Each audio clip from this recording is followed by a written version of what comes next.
Et l'obité que nous filme la président ou nous ça la donc tout ça ba makambouté qui ba on a journaliste.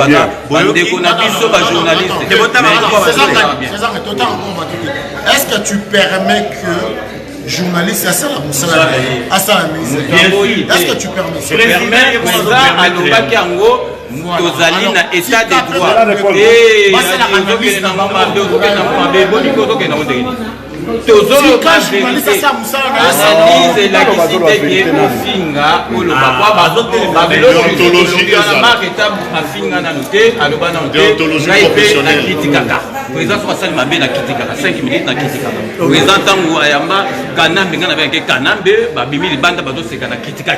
c'est normal, mais tout le monde va comment on se pas te mettre dans salon de mon até parce que nous peut ça va tout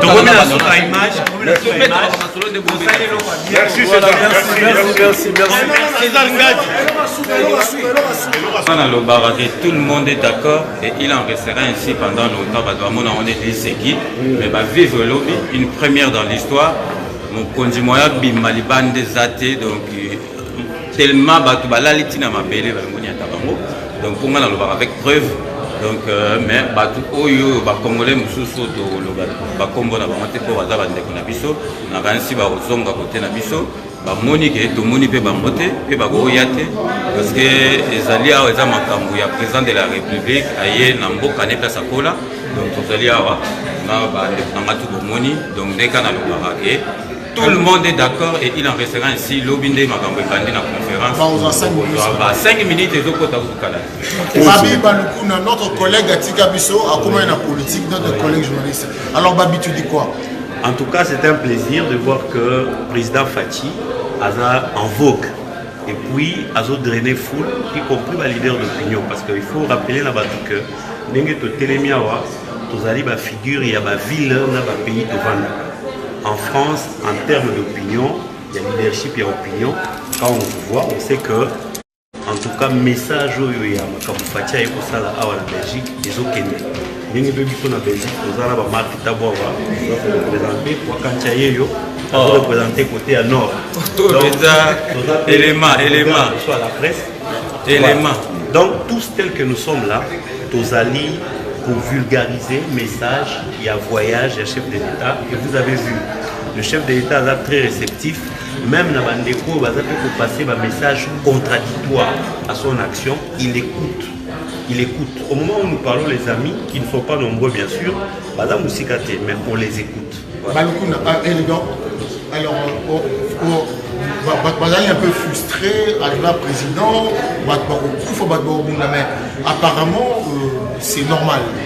Comment tu fais ta lecture? Ouais, il faut que c'est normal parce que nous sommes là, donc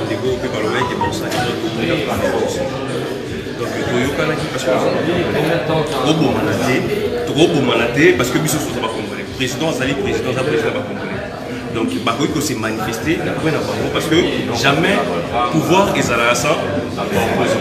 Il faut pas s'en aller à ça. Alors bizarrement, Balobi et Zabalouba, mais na comprendre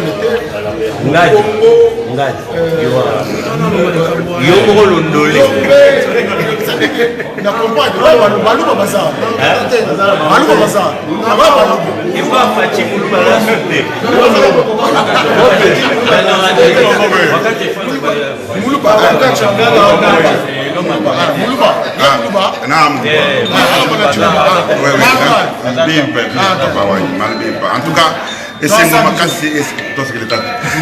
esengo makasi pour na komona bande ko na biso nyonso baye ba grand journaliste o boyo kaka et dans le monde de mobimba ezala na Kinshasa ezala na Chine partout ba grand acteur de la communication ya biso ba congolais ba sans toutefois ce que ba communicateur ba o pe basala ke mokili ezala communication ezala bangoyo.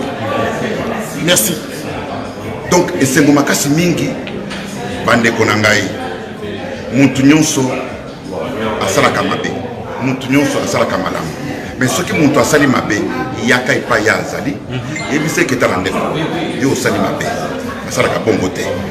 Président Fachi azali président biso ba congolais ce qui asali mbeba azana 8 mois yaka ndeko na ngai oloba na yeke non ndeko na ngai place wana osali mabe place wana ozosala mabe bongisa boye biso tobongi boye oza mokonzi ya mboka bongisa boye akosala mpo azali koyoka bato nyonso. Merci. Mais c'est comme message le barana Chiluba et que Batumusu bazoyoka te. Okoyebisa bango nini? Eyo bana beto ngine kisanga ya gumbo kumuna bilobo ya communication wa Congo. Bilobo ebi mbiji bienze communication mu monde mujim. Pani nous tangila mpale nous mona très bien que qui badi ba quoi ta communication mu monde mujim. Non ko badi a pas pigné beaucoup. Ko fait la communication du président Fachi. Mu mone kabena ba banyema kabena ba be pata badika bal ko source ko pas d'information minele ko yekil ne fu moaji to na Fachi mboba ba tuweze communication France ça qui dit là.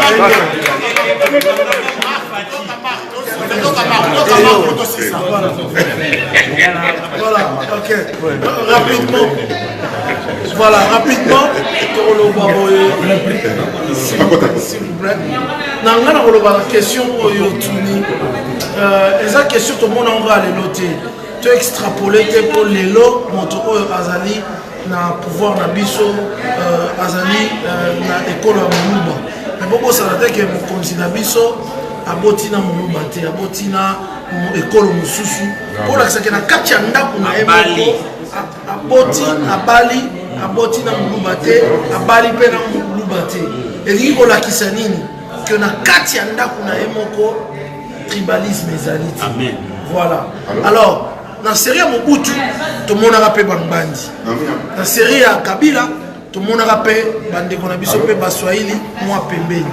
Alors pourquoi tout comme ça mot grave pour commis la série mais Ndetozali kaka batende baza pour soutenir le président Fachi. Moi personnellement, na soutenir hier azana 8 mois topé ça chance tous à la simanae pour que Abeka Kolonga nous salons les alliés à Makas Yako Kambambo. Alors je vous dis merci beaucoup. En fait, nous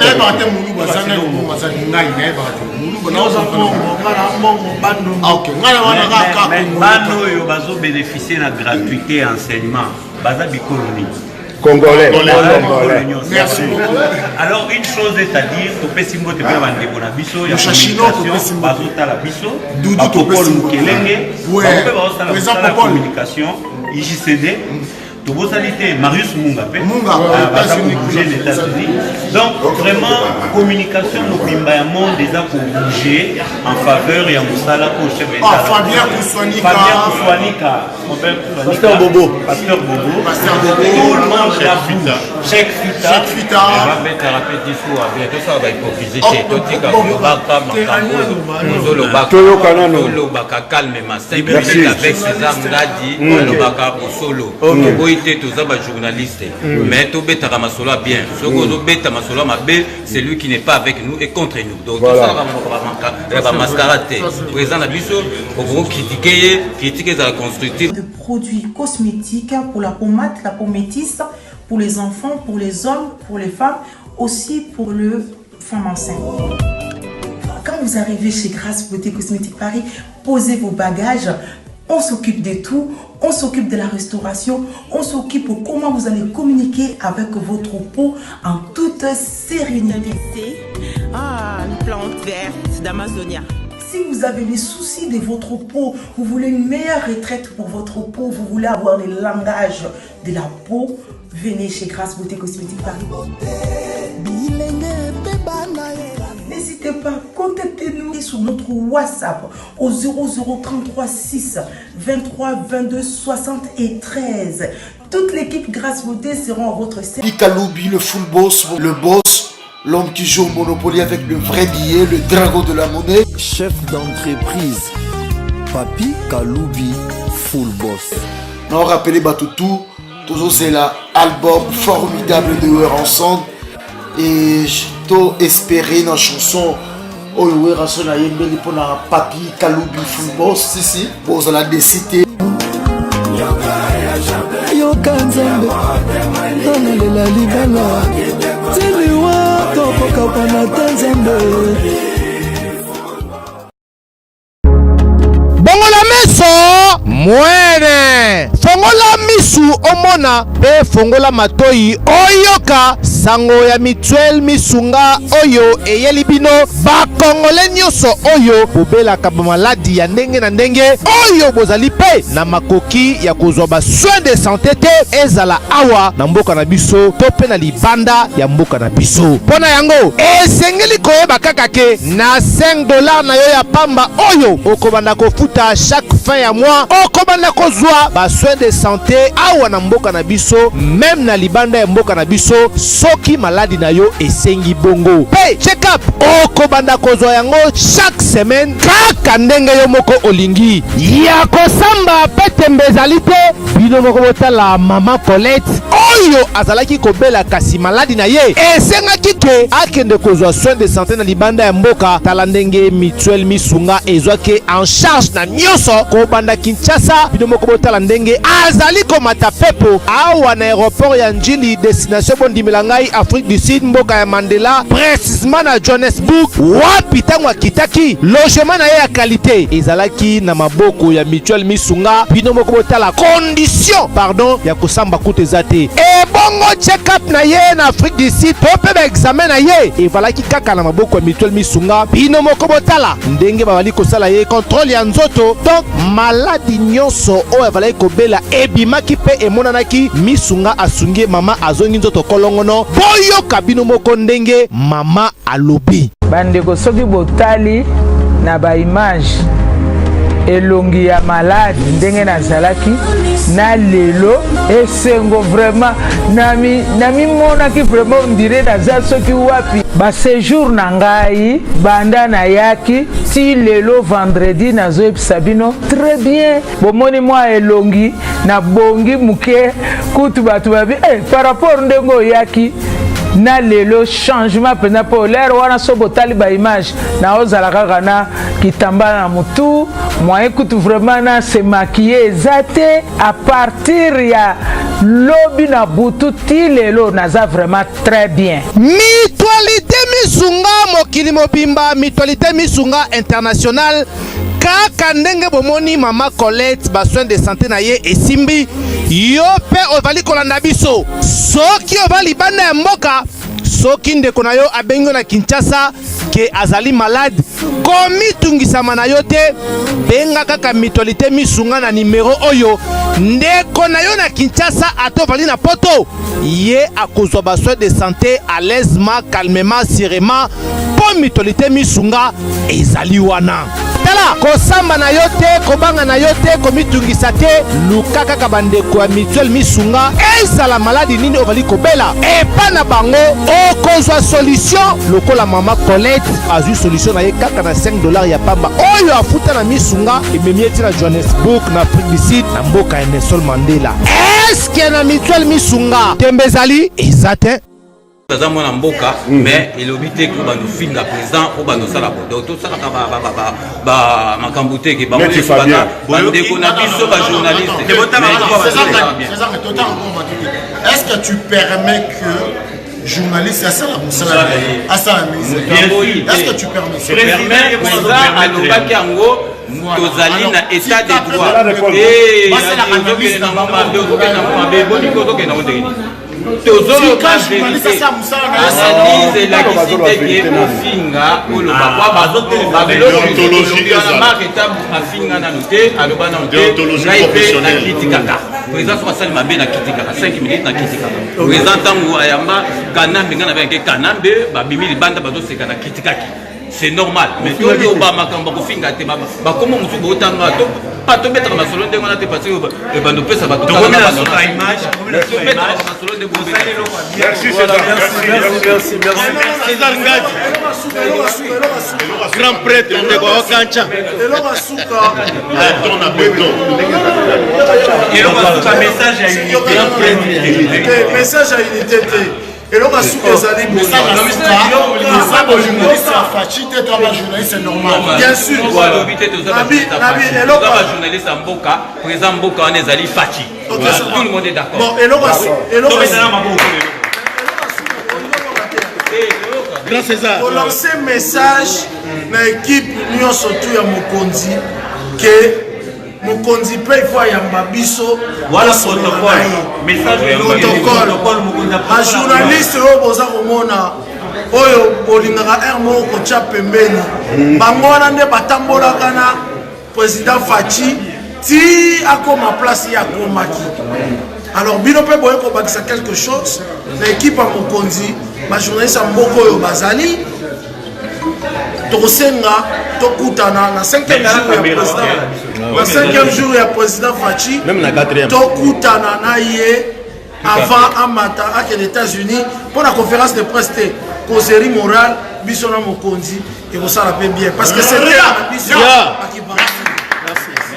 merci le message est bien passé. Merci, c'était vraiment un petit moment où ça allait bien. Alors, c'est 5 minutes à permettre ce soir. On a mon matin qui n'a pas été. Na matite, ngana za hypocrisie, na matakate, ngana lo barakler. Na za hypocrisie, na matakler. Journaliste ya Fachi Azaliate, Fachi Azal président de la République. Ngai soki président Sali Mabe na Oloba. Président Sali 8 mois, Marambo et Beba pendant 18 ans, président Togo qui est manque parce que na place mon côté na ba manque tabu na miso na bana non autant à bangote parce que bazo me parce que makambo ezo diviser biso et ça ba langage tant aux tenir langage mabe mutu musu pe à se retrouver mais nous tous en a division tout sangana mais so bazali ki bato pourquoi ba yeta il fallait ba ya pourquoi tout monde ba merci Clébo alors Tobenga Nassima, s'il vous plaît, Tobenga Nassima. Ici, on est entré, nous sommes en direct. Alors, juste en fait, je dois vous bien, les a parlé de bateau, avant de ça, Moussala, il y a plus un petit mot d'abord pour la page, au moins 200. Non, on fait ça d'abord, mais là, bateau, on a dit Mbote, puis on a eu ça pour le Awa, pour ça, Moussala, mais on a eu je suis là en tant qu'expert, comédien. Donc voilà, Andeko, Makamozo Leka, Ndenge Obiso Lingaki, Tumboto Bundagi Awa Potozwa, et Loko Tandoro Luka, Tostozu Yango. Bah agité au Batikali, Mike, bah Luka Luka, pas problème de gauche à droite, il faut pas Bolanda Bango. Congo, ils en ont besoin, il y a Kimian, Congo, ils en ont besoin, il y a Misala, Congo, ils en ont besoin, de santé à Kitoko, Congo, ils en ont besoin, Ndekonabiso, Nyonso, Babandaki, Kosangisa, Mbongo, Akwatindra, Western Union, et si là, parce que Baza, Awape, Bazo, Jouambon, Malonga, Penzate, ceux qui bâtiment par sacrifice. Alors, tout infliger Bango sous sacrifice sur la tête, tout ça en sorte qu'un emploi, il y a solo et Kotakuna, parce que le climat d'affaires est comme une envoyée au bon. Il y a beaucoup de choses sur les Osama. Moi, j'ai fait déjà comme 11 mois là-bas. Tout se passe bien en général, bien qu'il y ait des problèmes amicaux partout dans le monde, même à chômage, même à vous avez à la Rola, la Pinza. Ah, est-ce que vous avez en place à Roland? Ah, en fait, vous allez vous faire vos amis là-bas ou à Fossana. Il y a là-bas, la joué en autre musique. On dégue partout dans mon climat. Donc voilà, maintenant, tomber sa chance dans moi, dans Boka, où il y a Zubo Konzi. Donc on a découvert ça, c'est à l'autre. Tomber dans la Simassi.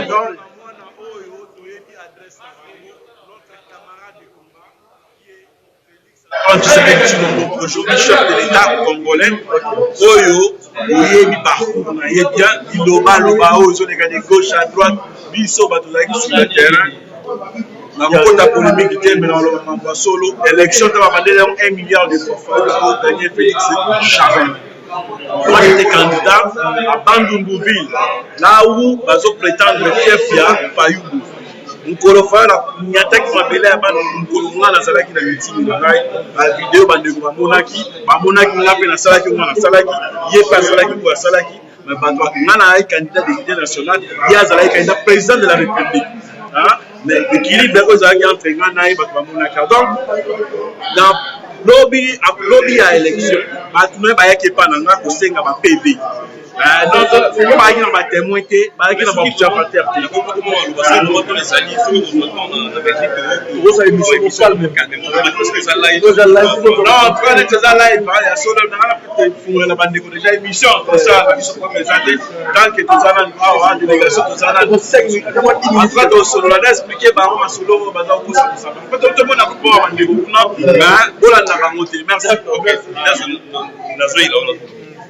alors, Dido Wakama, s'il te plaît, un petit mot. Alors, bonsoir, bon après-midi, ça va? Alors, Dido Wakama, tu n'es plus à présenter parce que tu fais partie à sécurité. Aux assurer les lots. Wanaka Poussel est arrivé à présent. Bien que Rabel soit la sécurité, mais tu es un Congolais qui est motivé, qui s'investit pour que tout va bien. Qu'est-ce qu'on peut retenir de quoi avec Dido? Non, de l'événement et de la sécurité. C'est le maintien de l'ordre, c'est de trouver des accords pour que tout le monde s'entende bien.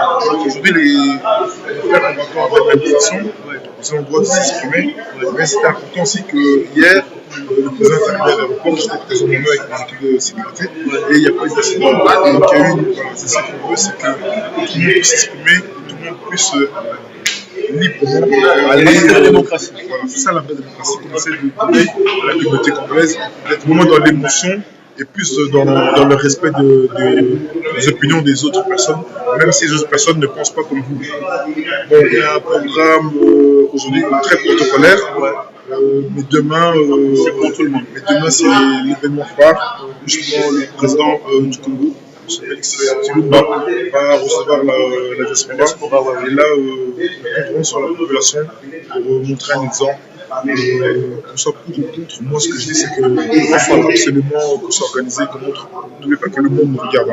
Les Belges, les Français, les Américains, tout le monde nous regarde et j'aimerais juste que les Congolais comprennent qu'on a montré un exemple de coordination et d'union. On peut même dans une famille ne pas être d'accord, mais comme on a dit entre Bissau et que nous sommes petit à petit. Voilà. Merci Dido Wakama. Merci beaucoup. Toujours. Alors, Benzema, vous voulez ajouter quelque chose? Ok, bonjour. Bonjour. Un petit mot, une petite présentation. Oui, moi c'est le Congo 10. Ok, ça va. Moi c'est Jean-Claude Kiluka, l'un des cadres de l'UDPS. Donc, je voulais juste profiter de votre live pour passer un petit message, dire aux Congolais que l'accueil du chef de l'État ici en Belgique relève d'une large consensus de tout le monde, c'est-à-dire autour de la diaspora, tout le monde sont unanimes. Il n'y a aucun élément qui pourra peut-être dire non, voilà, c'était une connotation tribale ou quoi que ce soit, puisque son accueil vraiment a un caractère national. Donc un caractère national où vous sentez que tous les Congolais, de toutes les tendances, c'est-à-dire vous allez voir les gens de Bandundu, les gens de l'Équateur, les gens de Bakongo, du Kasaï, bien entendu, donc de l'Est, nous sommes tous unanimes avec la ferme volonté d'accompagner les chefs de l'État. Raison pour laquelle vous avez constaté même hier, les chefs n'ont pas pu sortir à la porte, l'entrée principale. Pourquoi? Parce que c'était bouché. Il y a eu tellement un engouement de gens et que les gens dormaient même par terre justement pour voir les chefs de l'État. C'est pour dire à tous les détracteurs, la place n'est plus au tribalisme, au xénophobie ou quoi que ce soit. Nous sommes là pour les Congos. Nous défendons notre Congo autour du leadership de notre président de la République, Antoine Félix Tshisekedi Tshilombo. C'est lui qui incarne le leadership congolais. Donc soyons tous derrière lui pour l'accompagner dans sa vision politique. Oui, regardez les écoles gratuites au Congo. Est-ce qu'il n'y a que les enfants des Balouba qui sont là-bas? Mais non, c'est tous les enfants congolais. C'est tous les Congolais. Les Équatoriens bénéficient des salaires. Les Guanais. Ce n'est pas qu'à Kinshasa, c'est toute l'étendue de la République. Et je vois très mal lorsqu'on veut réduire les débats politiques autour d'un élément tribal. Ça n'a pas de sens. Il faut relever les niveaux, il faut relever les débats. Parce que la culture politique nous enseigne que nous devons avoir une culture politique de participation. C'est cette culture politique d'une dimension cognitive que les chefs de l'État nous apportent. Donc, c'est ce que j'allais demander, c'est ce que j'allais dire à tous les Congolais. On aura le temps de faire un peu de belles émissions dans votre aliment. Et ça, c'était juste votre intervention. Merci. Très bien, merci beaucoup. C'est gentil. Merci. Voilà. Alors, Benzema, là, on va un peu aller quand même se poser un peu. Alors, analyse, nous sous peut-être, je pense que tout ça, vraiment après visite, tu as aussi analyse après visite parce que voilà, dans le langage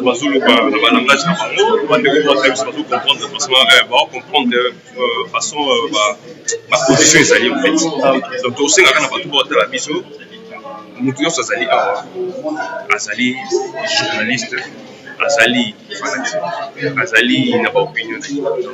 Pour le moment, nous allons pas image. Mais moi, tout ça analyse par rapport à Nengemoko Moko, à cette information selon hier. Alors, nous allons encore faire une petite pause. Alors, merci Tracy Melenga qui continue toujours à faire le relais. Merci Zidane Fikula. Merci Igas Bora depuis quelque part qui est en direct. Merci Yannick Okayenga qui nous suit, nos amis de l'Afrique du Sud, partout. Je vois vos messages. Merci pour votre présence. Nous sommes là. On continue, mais restez branchés, partagez la vidéo encore plus. C'est toujours Dazoflex, le prof, le recteur de la presse. On se retrouve pour la suite de notre programme avec, comme on dit toujours, Dazoflex.